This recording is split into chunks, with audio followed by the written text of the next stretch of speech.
সরকার যদি দোষীদেরকে গ্রেফতার করতে ব্যর্থ হয়, তাহলে বাংলাদেশের জনগণ ঐক্যবদ্ধভাবে এমন আন্দোলন করবে, এমন কর্মসূচি দিবে যে কর্মসূচি ফিরাবার ক্ষমতা সরকার রাখে না, মুজিব জামাল রাখে না। ভারত এদেশ কন্ট্রোল করবে, এদেশ শাসন করবে, সেই পূর্ব প্রস্তুতি চলতেছে। আমি বলবো আওয়ামী লীগ সরকার, আপনি ক্ষমতার জন্য গোলামি করতে পারেন, কিন্তু বাংলাদেশের জনগণ কোন অবস্থাতেই ভারতের গোলামি করবে না, করতে পারে না ইনশাআল্লাহ। যদি রক্ত দিতে হয় রক্ত দেব, জীবন দিতে হয় জীবন দেব, জেল খাটতে হয় জেল খাটবো, কিন্তু বাংলাদেশের জনগণের কোন দেশের গোলামি করবে না, ইনশাআল্লাহ।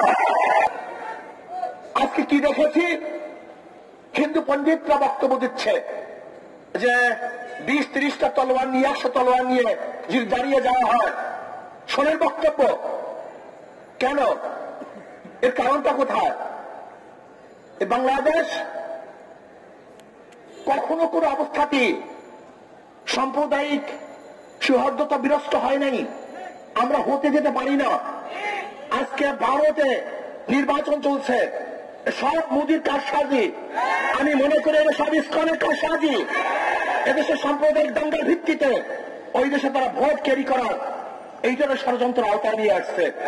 সব জায়গায় আপনি যান মিডিয়ায়, সেখানে বসা, আপনি যান প্রাইম মিনিস্টারের কার্যালয়, সেখানে বসা, আপনি যান সব জায়গায়, সেখানে সব তাহলে কেউ দেশটাকে স্বাধীন করেছিলাম, আমরা স্বাধীনভাবে থাকতে চাই, গোলাম হিসেবে থাকতে চাই না, গোলাম হিসেবে আসতে চাই না।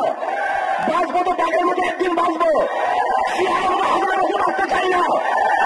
যদি সরকার আগামী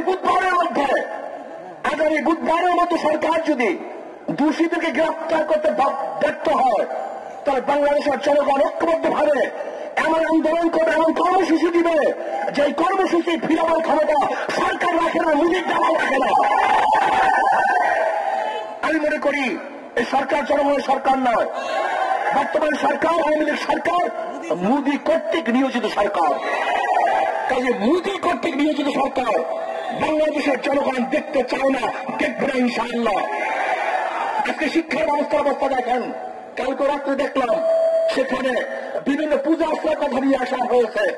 আজকে আমাদের কোমলমতি বাচ্চাদেরকে ড্যান্স জ্ঞান শিক্ষা দেওয়ার সম্পূর্ণ ব্যবস্থা করা হয়েছে। আজকে কোমলমতি বাচ্চাদেরকে কিভাবে প্রেম করতে হবে, বন্ধুদের সাথে কিভাবে হাত ধরে হাঁটতে হবে, সেই শিক্ষা দেওয়ার জন্য তারা প্রস্তুতি গ্রহণ করেছে এবং শিক্ষার সিলেবাসের মধ্যে তাও নিয়ে এসছে। কি চলতেছে? এইভাবে দেশ চলতে পারে না। আজকে আপনি দেখেছেন যে খাগড়াছড়িতে মৈত্রী সেতুর নামে ভারতের সাথে বিশাল সেতু করা হয়েছে। আজকে বিবাড়িয়া থেকে বিশাল রোড ভারতকে দেওয়া হয়েছে। তার বাণীতে এরকম মনে হয় যেন অচিরি ভারত এদেশ কন্ট্রোল করবে, এদেশ শাসন করবে, সেই পূর্ব প্রস্তুতি চলতেছে। আমি বলবো আওয়ামী লীগ সরকার, আপনি ক্ষমতার জন্য গোলামি করতে পারেন, কিন্তু বাংলাদেশের জনগণ কোন অবস্থাতেই ভারতের গোলামি করবে না, করতে পারে না ইনশাআল্লাহ।